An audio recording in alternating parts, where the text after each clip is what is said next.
Hey Jasdeep, well done on submitting a second lot of essays. Fantastic work. And like we said last time, this really is the best way that you can improve your writing in preparation for the exam by getting some personalised feedback, which is good. So the first question that you had this time was the restoration of old buildings in major cities around the world costs enormous amounts of money. This money would be better spent on providing new housing and road development. To what extent do you agree or disagree with this opinion? Okay, and like last time, I can see that you've got a plan at the top here, which is good. Like we said before, it's a great habit to get into purely so that you've got something to refer back to during the exam in case you get a little bit stressed or a little bit lost in what you're writing. It's good to have your initial ideas jotted down. Let's have a look at your writing then.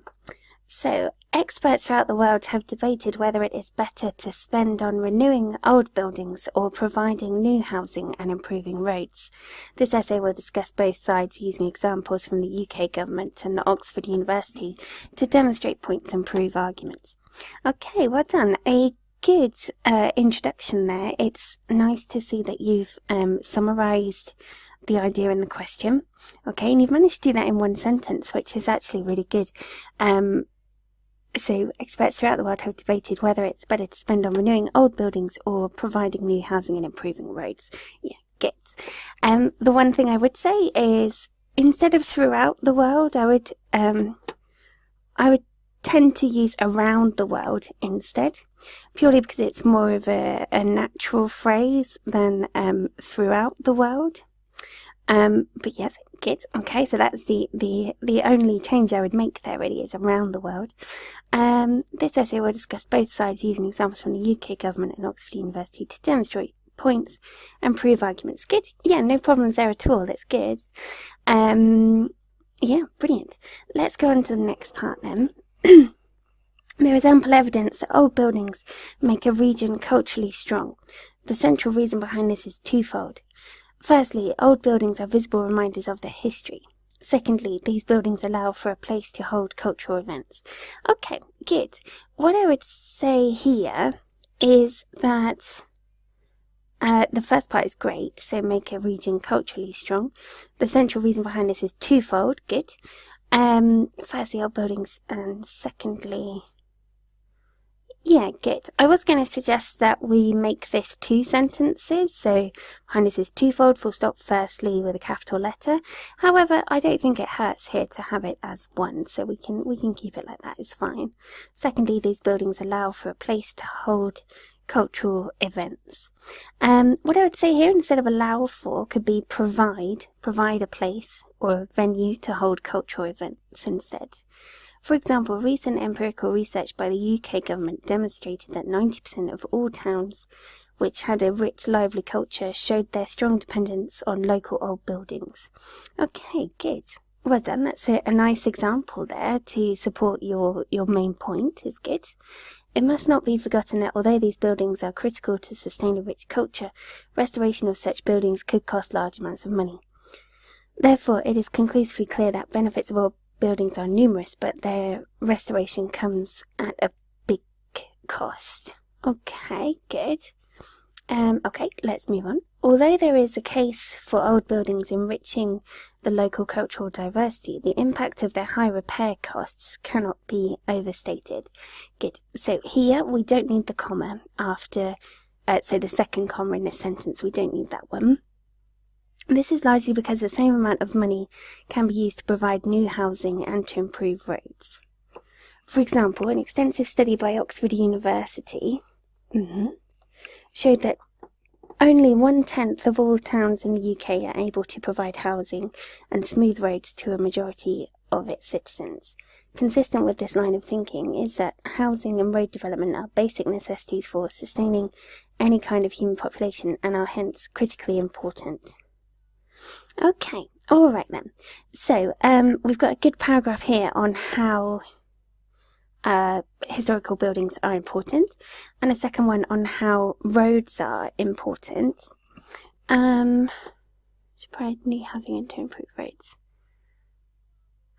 what I would say about these two paragraphs is that their language is very strong, it's good. Their structure is very good as well. So you've started with a statement, you've given an example, and then you've given an explanation, which is exactly what we're looking for. What I would say is that at the moment, these two paragraphs seem slightly standalone.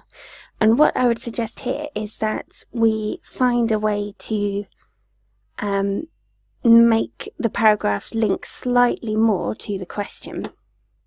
Okay, so for example, at the end here where you said, therefore it is conclusively clear that benefits of old buildings are numerous, but their restoration comes at a big cost. Here, we're really stating the facts about restoration and not so much giving our opinion. What I would suggest is to give a little bit more opinion here as well, by saying something like, it's conclusively clear that benefits of old buildings are numerous, but their restoration comes at a big cost. It would be worth saying something like, in modern society, the cost seems worth the number of benefits, for example, because at the moment we've just got the two facts that restoration is expensive, benefits are quite a lot, but we haven't linked those two ideas by saying, for example, that the cost is worth the amount of benefits, that the benefits outweigh the massive cost for a society. Okay, the same in this second one. We've got the parts about improving roads, and you've mentioned at the beginning about old buildings, but that the impact of their high repair costs cannot be overstated. The same amount of money can be used to provide new housing and to improve roads. This bit's good. Yeah. Then you've got an example. Then at the end, we're just missing slightly linking it again to housing, so to buildings. So consistent with this line of thinking is that housing and road development are basic necessities for sustaining any kind of human population and are hence critically important. It might be worth saying something like, as such, improvement of roads and housing should be the priority before restoring old buildings. Okay, so it's just a couple of slight tweaks to really link these two paragraphs to the question. Okay, let's go on to the next one. So your conclusion from the arguments and examples given. Good. You just need a comma after given. So I firmly believe that although old buildings are important for cultural development of a society, housing and road development are much more critical to sustain the population in the first place. Good, well done. It is predicted that the focus on providing new housing and improving roads will increasingly grow in importance. Okay, well done, good. That's a really good conclusion, and you took on board the advice about predicting for the future as well. You've given your opinion with a great phrase, I firmly believe. So really well done.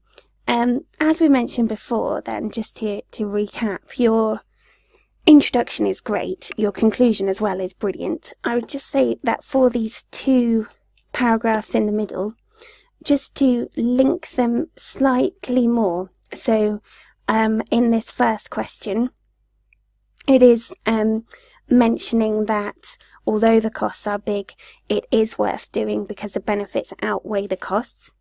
And in the second paragraph, it's just mentioning that housing and road development should be the priority over restoring buildings. Okay, and that would just make those two paragraphs that little bit more cohesive, and then running into your conclusion. Okay, so these are minor things. Your essay is very good. It's very accurate. Few problems with language. Nice use of vocabulary. So great work there. Let's go on to your second piece, which was this one. So it was your formal apology and explanation. So this was your letter to give apologies for the fact that you were not in an exam, to identify yourself, to give an explanation and any possible evidence, and then some possible resolutions to consider. Okay, so you started with Dear Sir and Madam, and it's clear that this is taking the structure of a letter, which is great. So you've understood the question, you know you've got to write a letter, and you've done the format accordingly. Brilliant work. So Dear Sir and Madam, good, a nice formal start to the lesson. To the letter, sorry. So your first sentence, hope this letter finds you well. Now, what we would say here is, I hope this letter finds you well, purely because otherwise it's kind of an abbreviation. So it would be what we would use when we're speaking, possibly in an informal letter or email. So I hope this letter finds you well, because it's a formal letter. Thank you for your letter regarding my missed exam. Good. Well done. So my name is Jasdeep Singh, student number da-da-da, and my case number is da-da-da. Good. Well done. So you've managed to do those 3 parts in the question of identifying yourself, which is brilliant. Firstly, I would like to apologise for not being present at the exam. Reason being, I was seriously ill that day and thus was not able to submit any evidence. Good. Okay. Seriously ill that day and thus was not able to submit any evidence. Good. Okay. I was admitted